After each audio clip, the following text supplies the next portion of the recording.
नमस्कार दोस्तों, स्वागत है एक नए वीडियो में। आज का वीडियो है एडिटोरिया के बिहार दरोगा का प्रैक्टिस सेट नंबर 4। तो आइए शुरू करते हैं पहला प्रश्न से।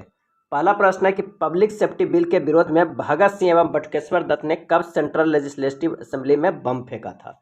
पब्लिक सेफ्टी बिल के विरोध में भगत सिंह एवं बटुकेश्वर दत्त ने कब सेंट्रल लेजिस्लेटिव असेंबली में बम फेंका था। और इसका सही आंसर हो जाएगा ए, 8 अप्रैल 1929 को फेंका था। सेफ्टी बिल के विरोध में बटुकेश्वर दत्त एवं भगत सिंह ने सेंट्रल लेजिस्लेटिव असेंबली में। और उस समय सेंट्रल असेंबली के अध्यक्ष कौन कर रहे थे? तो विट्ठल भाई पटेल। नेक्स्ट है, प्रार्थना समाज की स्थापना किनके सहयोग से की गई थी? प्रार्थना समाज की स्थापना, और इसका आंसर हो जाएगा डी, इनमें से सभी। प्रार्थना समाज की स्थापना 1867 ईस्वी में केशव चंद्र सेन के सहयोग से आत्माराम पांडुरंग ने किया था। इसके स्थापना में एमजी रानडे एवं देवेंद्र नाथ ठाकुर भी शामिल थे। अगला प्रश्न है कि किस मुगल शासक के शासनकाल में संगीत पर पाबंदी लगा दी गई थी? किसके शासनकाल में संगीत पर पाबंदी लगा दी गई थी? और इसका आंसर हो जाएगा सी, औरंगजेब के शासनकाल में। औरंगजेब के शासनकाल कब तक चला था? तो 1658 से 1707 ईस्वी तक चला था। इसने अपने दरबार में संगीत पर पाबंदी लगा दी थी तथा सरकारी संगीतज्ञों को अवकाश दे दिया था। लाल किला स्थित हीरा महल को किसके द्वारा बनवाया गया था? लाल किला स्थित हीरा महल को किसके द्वारा बनवाया गया था? और इसका आंसर हो जाएगा डी, बहादुर शाह जफर के द्वारा। बहादुर शाह जफर का कार्यकाल 1837 से 1857 तक था। लाल किला स्थित हीरा महल को बहादुर शाह जफर के द्वारा बनवाया गया था। नेक्स्ट है, द्वितीय आंग्ला मैसूर युद्ध किस गवर्नर के कार्यकाल में लड़ा गया था? द्वितीय आंग्ला मैसूर युद्ध किस गवर्नर जनरल के कार्यकाल के दौरान लड़ा गया था? और इसका सही आंसर हो जाएगा ए, वारेन हेस्टिंग्स के समय 1780 से 84 ईस्वी तक लड़ा गया था। इस युद्ध के समय गवर्नर जनरल वारेन हेस्टिंग्स थे और द्वितीय आंग्ला मैसूर युद्ध मंगलोर की संधि द्वारा समाप्त हुआ था। मुस्लिम लीग की स्थापना कहाँ की गई थी? और इसका आंसर हो जाएगा ए, ढाका में। आगा खां एवं सलीम उल्लाह खां के द्वारा 1906 ईस्वी में मुस्लिम लीग की स्थापना ढाका बांग्लादेश में की गई थी। और इस लीग की स्थापना के समय भारत का governor general Lord Minto second था। लॉर्ड मिंटो सेकेंड था। नेक्स्ट प्रश्न है कि किसने 1857 के विद्रोह को राष्ट्रीय विद्रोह कहकर संबोधित किया था? और इसका आंसर हो जाएगा सी, डिजरायली ने। 1857 के विद्रोह को डिजरायली ने राष्ट्रीय विद्रोह कहकर संबोधित किया था। बीडी सावरकर ने इसे प्रथम स्वतंत्रता संग्राम कहा था। अगला प्रश्न है, एक तरफ विद्रोह है और एक तरफ नेतृत्व करता है। अब बताना है कि इनमें से कौन सा जो सुमेलित नहीं है। तो अहोम का नेतृत्व किया था गोंधर कुंवर, सही है। खासी के तीरथ सिंह, नील के दिगंबर और ताना भगत के अली मुसलियार, ये गलत है क्योंकि ताना भगत के अली मुसलियार नहीं होगा। ताना भगत विद्रोह 1914 में बिहार, जो कि वर्तमान में झारखंड में था, जिसका नेतृत्व जतरा भगत ने किया था। और मोपला विद्रोह जो हुआ था 1920-22 में केरल में, जिसका नेतृत्व अली मुसलियार ने किया था। नेक्स्ट प्रश्न है कि हड़प्पा सभ्यता के मेहरगढ़ से किस प्रकार के घरों के अवशेष प्राप्त हुए हैं? और इसका आंसर हो जाएगा ए, वर्गाकार एवं आयताकार। मेहरगढ़ की खोज 1974 में जीन फ्रेंकोइस जारीगे तथा कैथरीन जारीगे द्वारा की गई थी। यहाँ से वर्गाकार एवं आयताकार दोनों प्रकार के घरों अवशेष प्राप्त हुए हैं। यहाँ से जानवरों की हड्डियों के प्रमाण भी प्राप्त हुए हैं। अगला प्रश्न है कि वैदिक सिद्धांत के अनुसार निम्न में से कौन गलत है? वैदिक सिद्धांत के अनुसार, और इसका आंसर हो जाएगा ए, ब्राह्मण की उत्पत्ति पुरुष के कानों से हुई है। ये जो है गलत है। वैदिक सिद्धांत के अनुसार ब्राह्मण या पुजारी की उत्पत्ति पुरुष के मुख से, क्षत्रिय की उत्पत्ति पुरुष की भुजाओं से, वैश्य की उत्पत्ति पुरुष के जांघों से तथा क्षुद्र की उत्पत्ति पुरुष के पैरों से हुई है। नेक्स्ट है, अशोक ने अपने क्षेत्रों में सामाजिक समस्याओं को हल करने हेतु किसे नियुक्त किया था? अशोक ने अपने क्षेत्रों में सामाजिक समस्याओं को हल करने हेतु किसे नियुक्त किया था? इसका आंसर हो जाएगा बी, धम्ममहापात्र को। सम्राट अशोक ने क्षेत्रों को सामाजिक समस्याओं को हल करने के उद्देश्य से प्रत्येक क्षेत्र में धम्ममहापात्र की नियुक्ति की थी। अशोक के समय में समाहर्ता राजस्व से संबंधी अधिकारी होते थे। हाल ही के दिनों में चर्चा में रहा सेंगोल भारत के किस प्राचीन साम्राज्य से जुड़ा है? सेंगोल, और इसका आंसर हो जाएगा बी, चोल वंश। सेंगोल एक प्रतीक है जो चोल वंश से संबंधित है। यह शक्ति एवं अधिकार के अवतार का प्रतीक है। चोल वंश में जब भी सत्ता का हस्तांतरण होता था तो इसे सेंगोल के माध्यम से होता था। नेक्स्ट है, ऑपरेशन पोलो के द्वारा किस राज्य का विलय किया गया था? ऑपरेशन पोलो के द्वारा, और इसका सही जवाब हो जाएगा सी, हैदराबाद का। ऑपरेशन पोलो 1948 में हैदराबाद को भारत से मिलाने के उद्देश्य से चलाया गया था। यह एक सैन्य अभियान था जिसमें भारतीय सशस्त्र बलों ने निजाम शासित रियासत पर आक्रमण कर इसे भारतीय संघ में मिलाया था। अगला है स्वाली का युद्ध अंग्रेजों एवं किसके मध्य हुई थी? स्वाली का युद्ध, और इसका सही आंसर हो जाएगा ए, पुर्तगाली के साथ। स्वालल्ली का युद्ध 1612 ईस्वी में हुआ था। यह युद्ध अंग्रेज एवं पुर्तगालियों के मध्य हुआ था। यह एक नौसैनिक युद्ध था, स्वालल्ली का युद्ध। नेक्स्ट है जालियांवाला बाग हत्याकांड के प्रभाव के रूप में निम्न में से कौन सी घटना घटित हुई थी? और इसका आंसर हो जाएगा बी, हंटर आयोग का गठन। जालियांवाला बाग हत्याकांड कब हुआ था? तो 13 अप्रैल 1919 ईस्वी को हुआ था, अमृतसर के पास। यह एक ब्रिटिश नरसंहार था जिसमें लगभग 1600 लोग मारे गए। इसकी जांच के लिए हंटर आयोग का गठन किया गया था। नेक्स्ट प्रश्न है कि निम्नलिखित युग्मों में से कौन सही सुमेलित नहीं है? बताना है कि कौन सा इसमें से सुमेलित नहीं है। गोदावरी नदी के सहायक नदी मूसी, ये सुमेलित नहीं है। भीमा, तुंगभद्रा, मूसी, कोयना, पंचगंगा, दूधगंगा, घाट प्रभा तथा माल प्रभा, ये सभी कृष्णा की सहायक नदी है। गोदावरी की सहायक नदी जो है वो है पेरगंगा, इंद्रावती, प्राणहिता, मंजिरा, पूर्णा तथा वर्धा है। महानदी की सहायक नदी मान, कृष्णा के मालप्रभा और कावेरी के हेमावती। नेक्स्ट है निम्नलिखित में से कौन सा पृथ्वी के घूर्णन का प्रभाव नहीं है? और इसका आंसर हो जाएगा डी, ऋतु परिवर्तन। पृथ्वी सदैव अपनी कक्ष पर पश्चिम से पूरब घूमती रहती है, जिससे पृथ्वी का घूर्णन या परिभ्रमण कहते हैं। इसके कारण दिन रात का होना, पवनों का विक्षेपण तथा कोरियोलिसिस बल की उत्पत्ति होती है। ऋतु परिवर्तन पृथ्वी के परिक्रमण के कारण होती है, न कि परिभ्रमण के कारण। अगला है खमसिन निम्नलिखित में से किस देश की स्थानीय पवन है? और इसका आंसर हो जाएगा बी, मिस्र का। खमसिन मिस्र का स्थानीय पवन है।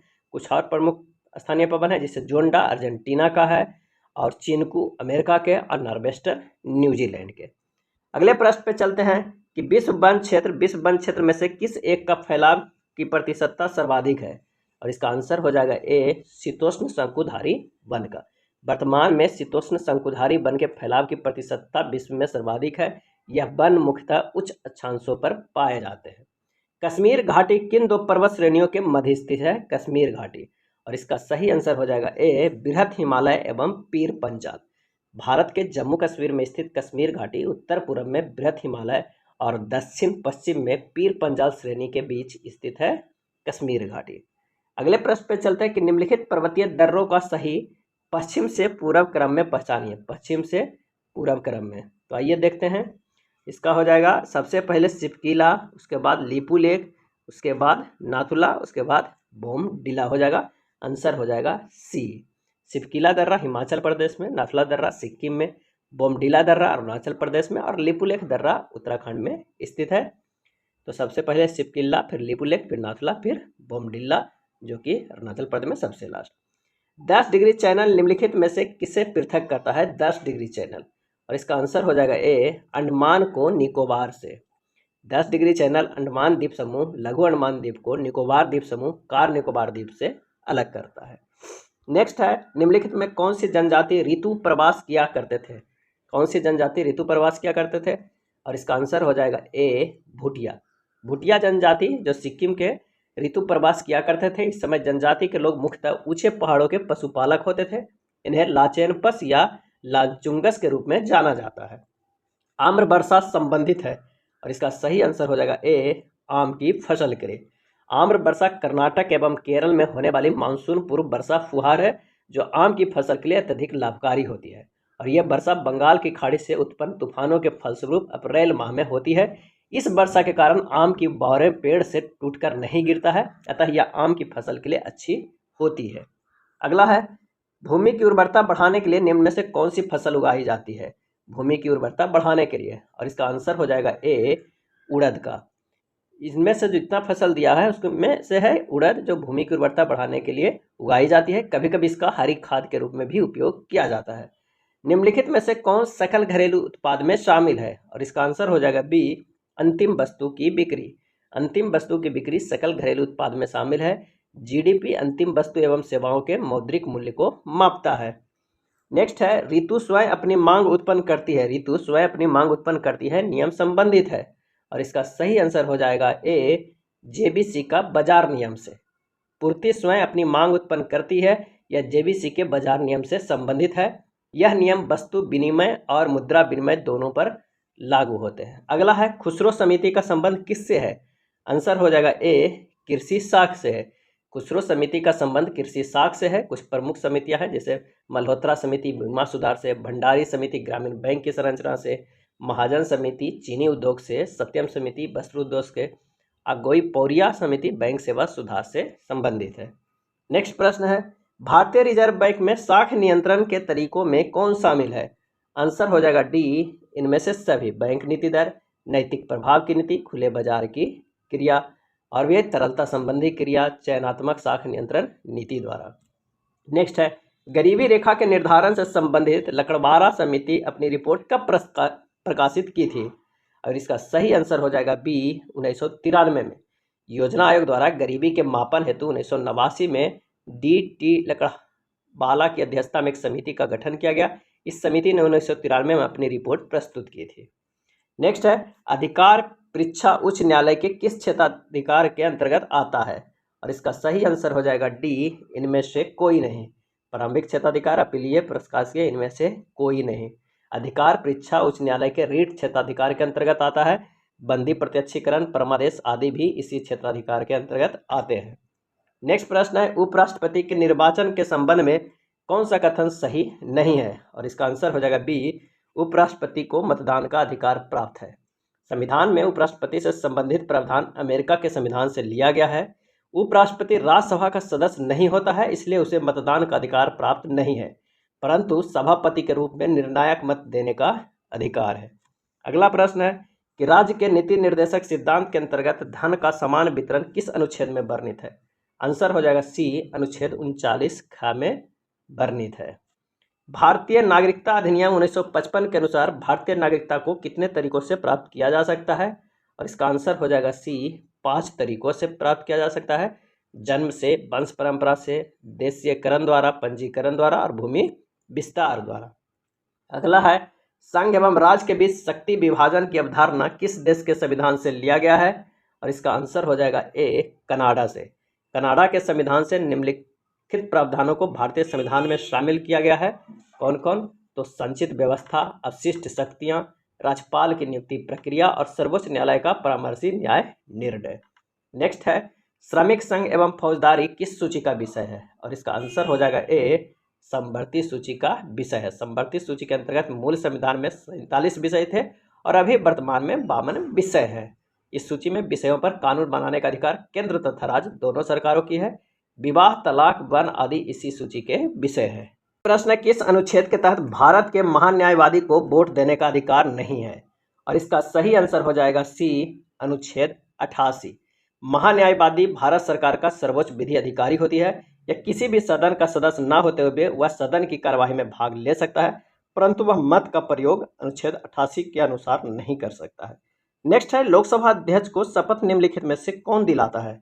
और इसका सही आंसर हो जाएगा डी, इनमें से कोई नहीं। संविधान के अनुच्छेद 93 में लोकसभा के अध्यक्ष एवं उपाध्यक्ष का उल्लेख किया गया है। लोकसभा अध्यक्ष लोकसभा सदस्य के रूप में शपथ लेते हैं, न कि अध्यक्ष के रूप में। अगला है, वर्तमान में केंद्रीय निर्वाचन आयोग में अध्यक्ष सहित सदस्यों की संख्या कितनी है? और इसका आंसर हो जाएगा बी, 3। 1993 से पूर्व केंद्रीय निर्वाचन आयोग एक सदस्य या परंतु 1993 से यह 3 सदस्यीय है। वर्तमान में इसमें एक अध्यक्ष एवं 2 अन्य सदस्य शामिल हैं। भारतीय राज्य व्यवस्था में भारत के विभिन्न पदाधिकारियों का कौन सा वरीयता क्रम गलत है? और इसका आंसर हो जाएगा डी, इनमें से कोई नहीं। भारतीय राज्य व्यवस्था में भारत के प्रमुख पदाधिकारियों का वरीयता क्रम है। सबसे ऊपर रहेगा राष्ट्रपति, उससे नीचे है उपराष्ट्रपति, उनके नीचे है प्रधानमंत्री और उनसे नीचे होते हैं राज्यों के राज्यपाल अपने राज्यों में। उसके बाद भूतपूर्व राष्ट्रपति, फिर मुख्य न्यायाधीश, फिर कैबिनेट मंत्री। अगले प्रश्न पे चलते हैं कि येलो बुक किस देश की सरकारी दस्तावेज है? येलो बुक, और इसका सही आंसर हो जाएगा B, France. Yellow book France की सरकारी दस्तावेज है। ग्रीन बुक इटली और ईरान के, ऑरेंज बुक नीदरलैंड के और ग्रे बुक बेल्जियम और जापान के। संयुक्त राष्ट्र संघ की स्थापना के समय कितने देशों के प्रतिनिधियों ने अधिकार पत्र पर हस्ताक्षर किए थे? इसका सही आंसर जो हो जाएगा वो हो जाएगा ए, 50। संयुक्त राष्ट्र संघ की स्थापना 24 अक्टूबर 1945 को की गई। थी। 26 जून की स्थापना से संबंधित अधिकार पत्र पर 50 देशों के प्रतिनिधियों ने हस्ताक्षर किया। बाद में पोलैंड हस्ताक्षर कर इस संघ का 51वां सदस्य देश बना था। नेक्स्ट है, वायुसेना के पश्चिमी कमांड का मुख्यालय कहाँ है? और इसका आंसर हो जाएगा ए, नई दिल्ली में है। राधा रेड्डी का संबंध किस शास्त्रीय नृत्य से है? राधा रेड्डी का संबंध किस शास्त्रीय नृत्य से है? आंसर हो जाएगा बी, कुचिपुड़ी से है। यामिनी कृष्णमूर्ति, राजा रेड्डी, अभिदांतम सत्यनारायण, ये सभी कुचिपुड़ी शास्त्रीय नृत्य से संबंधित है। नेक्स्ट है, the God of small things पुस्तक के लिए किस वर्ष अरुंधति राय को मान बुकर अवार्ड दिया गया था? मान बुकर अवार्ड कब दिया गया था? तो आंसर हो जाएगा इनमें से कोई नहीं। मान बुकर पुरस्कार की शुरुआत हुआ था 1969 ईस्वी में। यह साहित्य के क्षेत्र में दिए जाने वाला सबसे बड़ा पुरस्कार है। अरुंधति राय को जो मिला था 1997 ईस्वी में यह पुरस्कार मिला था। पाखल वन्यजीव अभ्यारण्य भारत के किस राज्य में स्थित है? पाखल वन्यजीव अभ्यारण्य, आंसर हो जाएगा सी, तेलंगाना में है। और यह अभ्यारण्य जंगली सुअर, भालू, तेंदुआ आदि के लिए प्रसिद्ध है। अगला प्रश्न है कि रेड डाटा बुक का प्रथम प्रकाशन किस वर्ष किया गया था? रेड डाटा बुक का, और इसका आंसर हो जाएगा बी, 1964 में पहली बार प्रकाशन किया गया था। रेड डाटा बुक ऐसे पशु पक्षियों के बारे में जानकारी देता है जो विलुप्त होने के कगार पे है। जैव विविधता में परिवर्तन होता है, और इसका आंसर हो जाएगा ए, भूमध्य रेखा की तरफ बढ़ने पर जैव विविधता में परिवर्तन होता है। पर्यावरण में ग्रीन हाउस प्रभावों में वृद्धि होती है, और इसका आंसर हो जाएगा बी, कार्बन डाइऑक्साइड के कारण। कार्बन डाइऑक्साइड के कारण। अगला प्रश्न है कि निम्नलिखित में कौन सही सुमेलित नहीं है? जैव मंडलीय आरक्षित क्षेत्र, और उसके बाद राज्य है, तो इसका जो आंसर हो जाएगा सिमलीपाल उड़ीसा में सही है। नोकरेक मेघालय में ये भी सही है। अगस्ता मलाई केरल में ये भी सही है। कंचनजंगा हिमाचल प्रदेश में ये गलत है। ये है कहाँ? तो सिक्किम में है। नेक्स्ट है, हृदय मांसपेशी को कहते हैं, और इसका सही आंसर हो जाएगा सी, मायोकार्डियम। हृदय की मांसपेशियों की परत को मायोकार्डियम कहा जाता है। यह कार्डियो मायोसाइट से बनी होती है। मायोकार्डियम हृदय के सभी 4 कक्षों की दीवारों पर में पाया जाता है। नेक्स्ट है, प्रोपियोसेप्टिक न्यूरोमस्कुलर फैसिलिटेशन तकनीकी संबंधित है, और इसका आंसर हो जाएगा क्या? तो हो जाएगा सी, शरीर का लचीलापन से है। पीएनएफ का प्रयोग आमतौर पर शरीर के लचीलापन को बढ़ाने के लिए किया जाता है। निम्नलिखित में कौन सी वसा में घुलनशील विटामिन नहीं है? और इसका आंसर हो जाएगा B, vitamin B. Vitamin B और सी है जो जल में घुलनशील है। बाकी विटामिन ए, डी, ई के वसा में घुलनशील है। अगला प्रश्न है कि मानव शरीर की अस्थियां किस आधार पर वर्गीकृत की जाती है? और इसका आंसर हो जाएगा सी, परिमाण एवं आकार में। मानव शरीर की हड्डियां परिमाण एवं आकार के आधार पर वर्गीकृत किया जाता है। वयस्क मानव के शरीर में 206 हड्डियां होती है, जबकि शिशुओं में 275 से 300 तक हड्डियां पाई जाती है। नेक्स्ट है, कौन से ऊतक शरीर का संरक्षण का कार्य करता है? सही आंसर हो जाएगा ए, एपिथेलियमी ऊतक। पौधे में किस हार्मोन के संचार के कारण वे प्रकाश की ओर झुक जाते हैं? आंसर हो जाएगा सी, ऑक्सिन। पौधे में ऑक्सिन हार्मोन के संचार के कारण वे प्रकाश की ओर झुक जाते हैं। ऑक्सिन हार्मोन की खोज 1880 ईस्वी में डार्विन ने की थी। यह पौधे की वृद्धि को नियंत्रित करने वाला हार्मोन है। जिब्रेलिस हार्मोन बौने पौधे को लंबा कर देता है। अगला है, प्रोकैरियोटिक कोशिका के संबंध में कौन सा कथन सही है? प्रोकैरियोटिक कोशिका के संबंध में कौन सा कथन सही है? इसका सही आंसर हो जाएगा डी, इसमें कोशिका विभाजन, विखंडन तथा मुकुलन द्वारा होता है। इसमें कोशिका विभाजन, विखंडन तथा मुकुलन द्वारा होता है। नेक्स्ट है, टेरिडोफाइटा पौधे के उदाहरण है, और इसका आंसर हो जाएगा बी, मार्सिलिया एवं फर्न। अगला है, लाइपेज नामक एंजाइम का स्रोत है। लाइपेज नामक एंजाइम का स्रोत है कौन? इसका आंसर हो जाएगा डी, इनमें से कोई नहीं। अग्न्याशय मानव शरीर की दूसरी सबसे बड़ी ग्रंथि है जो अंतःस्रावी तथा बहिःस्रावी दोनों है। इससे निकलने वाले अग्न्याशय रस को पूर्ण पाचक रस कहा जाता है, क्योंकि इसमें भोजन को पचाने हेतु 3 प्रकार के एंजाइम ट्रिप्सिन, एमाइलेज, लाइपेज पाया जाता है। नेक्स्ट है, शैवाल और कवक के मिलने से लाइकेन बनता है, जिसे क्या कहते हैं? आंसर हो जाएगा बी, सहजीविता कहते हैं। अगले प्रश्न पे चलते हैं कि निम्न में से कौन सा एक अलौह धात्विक खनिज है? अलौह धात्विक खनिज है, और इसका आंसर हो जाएगा सी, कोबाल्ट। नाभिकीय रिएक्टर में नाभिकीय विखंडन से विद्युत उत्पन्न करने के लिए साधारणतः प्रयोग किया जाने वाला तत्व है, और इसका सही आंसर हो जाएगा सी, यूरेनियम। नाभिकीय रिएक्टर में नाभिकीय विखंडन से विद्युत उत्पन्न करने हेतु उपयोगी तत्व को परमाणु ईंधन कहा जाता है, और जैसे यूरेनियम, थोरियम, प्लूटोनियम, ये सब परमाणु ईंधन है। नेक्स्ट है, एक हाइड्रोकार्बन जिसमें कार्बन के 2 परमाणु द्विबंध द्वारा जुड़े हो कहलाता है। इसका आंसर हो जाएगा क्या, तो उसका हो गया बी एल्कीन। सोना को घोला जा सकता है, सोना को घोला जा सकता है, आंसर होगा सी हाइड्रोक्लोरिक एसिड एवं नाइट्रिक एसिड के मिश्रण को। और ये मिश्रण किस तरह अनुपात में होना चाहिए, 3:1 में। इसे एक्वा रिजा भी कहा जाता है। नेक्स्ट है पीतल निम्न में से किसका मिश्रण है, पीतल निम्न में से किसका मिश्रण है, और इसका जो सही आंसर हो जाएगा वो हो जाएगा डी तांबा एवं जस्ता का। पीतल का निर्माण कॉपर 70% और जस्ता 30% के मिश्रण से होता है। इसका उपयोग बर्तन तथा मूर्तियां बनाने में किया जाता है। नेक्स्ट प्रश्न है एक जेटा बराबर होता है, एक जेटा बराबर होता है, सही जवाब हो जाएगा सी 10⁻21 को एक जेटा कहते हैं, और 10⁻18 को कहते हैं, या पेट्टा 10⁻15 को। अगर हम बात करते हैं योट्टा को तो कहते हैं 10⁻24 को, ये हो जाएगा योट्टा। और 10⁻−24 को योक्टो बोलते हैं, 10⁻−21 को जेप्टो बोलते हैं, और 10⁻21 को जट्टा बोलते हैं। बैरोमीटर की ऊंचाई में अचानक वृद्धि इंगित करती है, और इसका सही आंसर हो जाएगा डी अत्यंत शुष्क मौसम। अचानक गिरना बैरोमीटर का, धीरे धीरे गिरना, धीरे धीरे उठना, अचानक उठना, ये सभी अलग अलग का प्रभाव है। अचानक गिरना आंधी या तूफान आने की संभावना है, धीरे धीरे गिरना बारिश या वर्षा होने की संभावना है, धीरे धीरे उठना दिन साफ होने की संभावना है, और अचानक उठना अत्यंत शुष्क मौसम होना।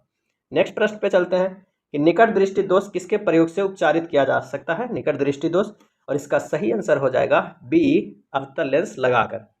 इंद्रधनुष खाली स्थान के कारण होता है, आंसर हो जाएगा डी प्रवर्तन एवं अपवर्तन के कारण होता है इंद्रधनुष। इंद्रधनुष का निर्माण प्रवर्तन, अपवर्तन तथा पूर्ण आंतरिक परिवर्तन के कारण होता है। अगले प्रश्न पे चलते हैं निम्नलिखित में कौन सही नहीं सुमेलित है, कौन सही नहीं सुमेलित है, और इसका आंसर हो जाएगा बी प्रकाश के अपवर्तन का नियम आइंस्टीन दिया है, सुमेलित नहीं है। गति विषयक नियम न्यूटन, प्रकाश का व्यतिकरण थॉमस यंग, प्रकाश का तरंग सिद्धांत हाइगेंस दिया था, और प्रकाश का अपवर्तन नियम स्नेल ने दिया था। केंद्रीय बजट 2023-24 में 7 प्राथमिकताएं अपनाई गई है, जिसे क्या नाम दिया गया है, और इसका आंसर हो जाएगा सप्तऋषि। क्या नाम दिया गया है, तो सप्तऋषि नाम दिया गया है, आंसर हो जाएगा सी। नेक्स्ट प्रश्न पे चलते हैं कि केंद्रीय बजट 23-24 के अनुसार राजकोषीय घाटा जीडीपी का कितना प्रतिशत अनुमान लगाया गया है, और इसका सही आंसर हो जाएगा 5.9%। कितना लगाया गया है, तो 5.9%। नेक्स्ट है आर्थिक समीक्षा 2022-23 के अनुसार अप्रैल से दिसंबर 2022 के दौरान व्यापार में कितना बिलियन डॉलर आयात रहा है, और इसका आंसर हो जाएगा बी 551.7 बिलियन डॉलर। नेक्स्ट है आर्थिक समीक्षा 22-23 के अनुसार सबसे ज़्यादा एफडीआई किस क्षेत्र में आया है, और इसका सही आंसर हो जाएगा बी कंप्यूटर सॉफ्टवेयर और हार्डवेयर में। अगला है जाति आधारित गणना 2022 के अनुसार बिहार में किस जाति की संख्या सर्वाधिक है, इसका आंसर हो जाएगा ए यादव की जनसंख्या सर्वाधिक है, और ये कभी 2 अक्टूबर 2023 को जारी किया गया है जाति आधारित गणना। अगले प्रश्न पे चलते हैं कि दिसंबर 2022 में भारत के चेन्नई तट पर आए मैंडूस तूफान का नामकरण किस देश द्वारा किया गया था, किस देश द्वारा किया गया, और इसका आंसर हो जाएगा सी यूएई के द्वारा। मैंडूस का नामकरण यूएई, सितरंग का नामकरण थाईलैंड, और आसनी तूफान के नामकरण श्रीलंका ने किया था। G20 की शेरपा की पहली बैठक दिसंबर 2022 में कहाँ हुआ, और इसका आंसर हो जाएगा ए उदयपुर में हुआ था। नेक्स्ट है कोवोवैक्स नामक वैक्सीन के निर्माता कंपनी कौन है, आंसर हो जाएगा B Serum Institute of India. Corbevax के बायोलॉजिकल ई लिमिटेड ने, इनकोवैक को भारत बायोटेक ने, और कोविशील्ड के सीरम इंस्टीट्यूट ऑफ इंडिया तथा ICMR ने निर्माण किया। नेक्स्ट है वन वेब इंडिया 2 उपग्रह को किस प्रक्षेपण यान द्वारा कक्षा में स्थापित किया गया, और इसका आंसर हो जाएगा ए LVM-3 के द्वारा। नेक्स्ट प्रश्न है निम्नलिखित में किसके द्वारा ऑपरेशन सद्भावना की शुरुआत की गई, ऑपरेशन सद्भावना की शुरुआत किया गया, और आंसर हो जाएगा ए भारतीय सेना के द्वारा किया गया है। इसका उद्देश्य जम्मू कश्मीर में ग्रामीण क्षेत्रों और LOC के आसपास के क्षेत्रों में लोगों को मदद करना है। नेक्स्ट है भारतीय वन स्थिति रिपोर्ट 2021 के अनुसार सर्वाधिक वन आवरण क्षेत्रफल वाले राज्य, और इसका आंसर हो जाएगा ए मध्य प्रदेश है। अगले प्रश्न पे चलते हैं कि रंगनाथीतू पक्षी अभ्यारण्य किस राज्य में स्थित है, रंगनाथीतू पक्षी अभ्यारण्य किस राज्य में स्थित है, और इसका सही जवाब हो जाएगा डी कर्नाटक में स्थित है। अगस्त 2022 में रामसर स्थल में शामिल किया गया है। भारत में कितने रामसर स्थल है, तो 75 है। मैंग्रोव की प्रजातियों के लिए एक जीन बैंक नर्सरी खोलने की घोषणा किस राज्य सरकार द्वारा की गई है? और इसका आंसर हो जाएगा बी, उड़ीसा। उड़ीसा सरकार द्वारा मैंग्रोव की प्रजातियों के लिए एक जीन बैंक खोलने की घोषणा की गई है। इसका उद्देश्य है मैंग्रोव वनों का संरक्षण करना।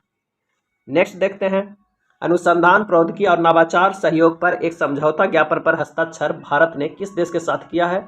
और इसका सही जवाब हो जाएगा बी, मैक्सिको के साथ किया है। वर्तमान में नीति आयोग के उपाध्यक्ष कौन है? और इसका आंसर हो जाएगा ए, डॉक्टर सुमन के बेरी। नेक्स्ट है, शरद यादव जिनकी मृत्यु 12 जनवरी 2023 को हुई, इनके संबंध में निम्नलिखित में कौन सा कथन सही है?